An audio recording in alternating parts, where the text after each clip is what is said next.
स्वागत है एक बार फिर और अब पहली खबर। ठीक है दोस्तों, आपको इस पर यकीन नहीं होगा कि हमने अभी क्या अनकवर किया है। छिपी हुई परतें, दबी हुई फुसफुसाहटें, सब कुछ एक विस्फोटक तरीके से सामने आ रहा है। आखिर सबसे गहरे राजनीतिक रहस्यों की सतह के नीचे क्या छिपा है? तूफान आधिकारिक तौर पर शुरू हो चुका है। स्क्रीन पर इस डिटेल को देखिए। एक जबरदस्त घोषणा, एक विस्फोटक DOJ समीक्षा शुरू की गई है, जो सीधे डेमोक्रेट्स के कथित एप्स्टाइन कनेक्शन की जांच कर रही है। यह सिर्फ खबर नहीं है और इसका असर बहुत बड़ा होने वाला है और हमारे पास इसके सबूत भी हैं।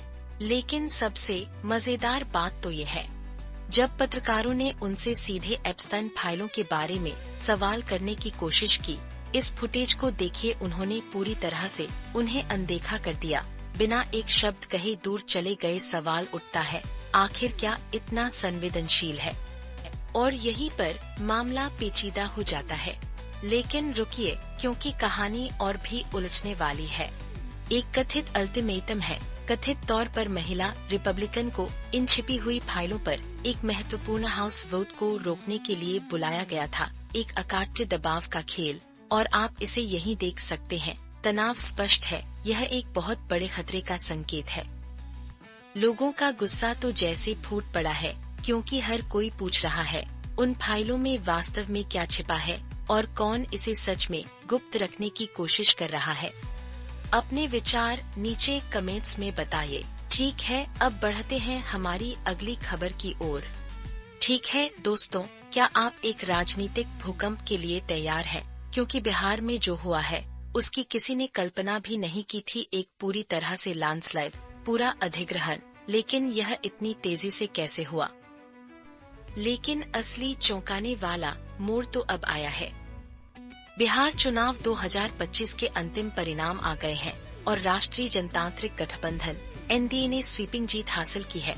उन्हें प्रचंड बहुमत मिला है, जो किसी भी एग्जिट पोल की भविष्यवाणी से कहीं ज्यादा है। और सुनिए, भारतीय जनता पार्टी BJP सबसे बड़ी एकल पार्टी बनकर उभरी है। स्क्रीन पर इन नंबरों को देखिए। उनकी 89% की स्ट्राइक रेट अविश्वसनीय थी और ये आंकड़े तो बस चौंकाने वाले हैं। लेकिन सबसे मजेदार बात तो ये है, जहां BJP अपनी 89 सीटों का जश्न मना रही है, वहीं राष्ट्रीय जनता दल और कांग्रेस से बना महागठबंधन को शर्मनाक हार का सामना करना पड़ा। वे 50 सीटों का आंकड़ा भी पार नहीं कर पाए। यह एक पूरी तरह से हार थी। AJD को सिर्फ 25 सीटें मिली और कांग्रेस को महज 6। आप स्क्रीन पर यह स्पष्ट अंतर देख सकते हैं और ये आंकड़े तो बस चौंकाने वाले हैं। प्रधानमंत्री नरेंद्र मोदी ने इसे जनहितैषी शासन के लिए एक वोट बताया, जिसमें बिहार के लिए नए निवेश, नौकरियों और पर्यटन की कल्पना की गई है। और मुख्यमंत्री नीतीश कुमार, JDU के सुप्रीमो, ने भी यही बात दोहराई। लोगों को प्रचंड जनादेश के लिए धन्यवाद दिया। वे एक नए बिहार, एक नई यात्रा की तस्वीर पेश कर रहे हैं। इसने सब कुछ बदल कर रख दिया है। तो बिहार और राष्ट्रीय राजनीतिक परिदृश्य के लिए इस बड़ी जीत का क्या मतलब है? इतने मजबूत जनादेश के साथ क्या बिहार वास्तव में विकास और निवेश की वादे की नई नींव देख पाएगा? और विपक्ष का क्या वे इससे कभी उबर पाएंगे? तो अब आगे क्या होगा? क्या अब यही नया चलन है? चलिए सुर्खियों से एक छोटा सा ब्रेक लेते हैं, एक ऐसी कहानी के लिए जो यकीनन आपके चेहरे पर मुस्कान ला देगी। ठीक है दोस्तों, कमर कस लीजिए। दुनिया के सबसे बड़े रिटेलर्स में से एक में एक कॉरपोरेट धमाका हुआ है। हम वॉलमार्ट के शीर्ष पर बड़े बदलावों की बात कर रहे हैं। आखिर उन बंद बोर्डरूम के दरवाजों के पीछे क्या हुआ? सूत्रों ने पुष्टि की है, वॉलमार्ट के CEO डग मैकमिलन आधिकारिक तौर पर 31 जनवरी 2026 को पद छोड़ रहे हैं और हमारे पास इसके सबूत भी हैं। इस SEC फाइलिंग को देखिए। स्क्रीन पर दिख रहा CEO Macmillan to step down. JAN 2026 takes सही तारीख की पुष्टि करता है। उन्होंने 11 नवंबर 2025 को कंपनी को सूचित किया था, जिससे यह और इसके परिणाम तो होश उड़ाने वाले हैं। लेकिन सबसे मजेदार बात तो ये है, मैकमिलन जैसे दिग्गज की जगह कौन लेगा? मिलिए जॉन फर्नस से, जो वॉलमार्ट के अमेरिकी ऑपरेशंस के वर्तमान प्रमुख हैं। लेकिन रुकिए, क्योंकि कहानी और भी उलझने वाली है। आपको लगेगा कि एक आंतरिक पदोन्नति सब कुछ आसानी से कर देगी, है ना? बिल्कुल नहीं। वॉलमार्ट इंक के शेयरों ने इस खबर पर तुरंत प्रतिक्रिया दी। प्री मार्केट ट्रेडिंग में हमने 34% की गिरावट देखी और यह 0.87% की गिरावट पर बंद हुआ। बाजार स्पष्ट रूप से इस नेतृत्व परिवर्तन को पचा रहा है। यह सिर्फ एक सीईओ बदलाव नहीं है, यह एक बहुत बड़े खतरे। तो वॉलमार्ट के भविष्य के लिए इसका क्या मतलब है? क्या यह एक सावधानी पूर्वक रची गई सत्ता की चाल है या रिटेल दिग्गज के भीतर गहरे बदलावों का संकेत है? इस पर आपकी क्या राय है?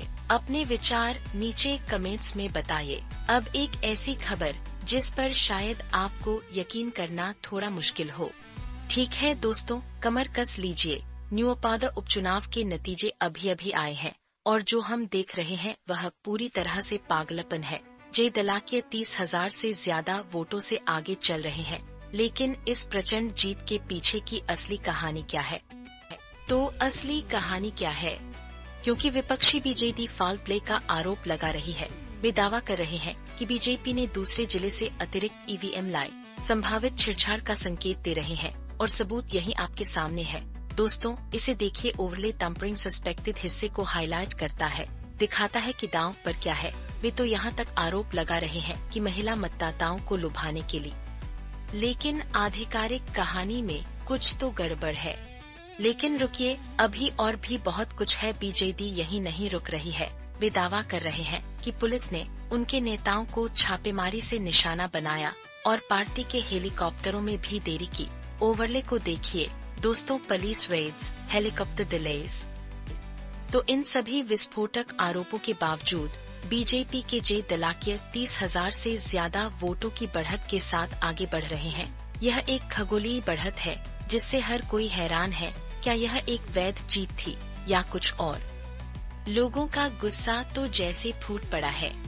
इतनी बड़ी बढ़त और इन गंभीर आरोपों के साथ न्यूपादा उपचुनाव एक असली पहेली बन गया है। दोस्तों, पर्दे के पीछे वास्तव में क्या हुआ और क्षेत्र में चुनावों और लोकतंत्र के भविष्य के लिए इसका क्या मतलब है? तो अब आगे क्या होगा? फिलहाल के लिए इतना ही। आपसे फिर मुलाकात होगी कुछ और नई और दिलचस्प खबरों के साथ।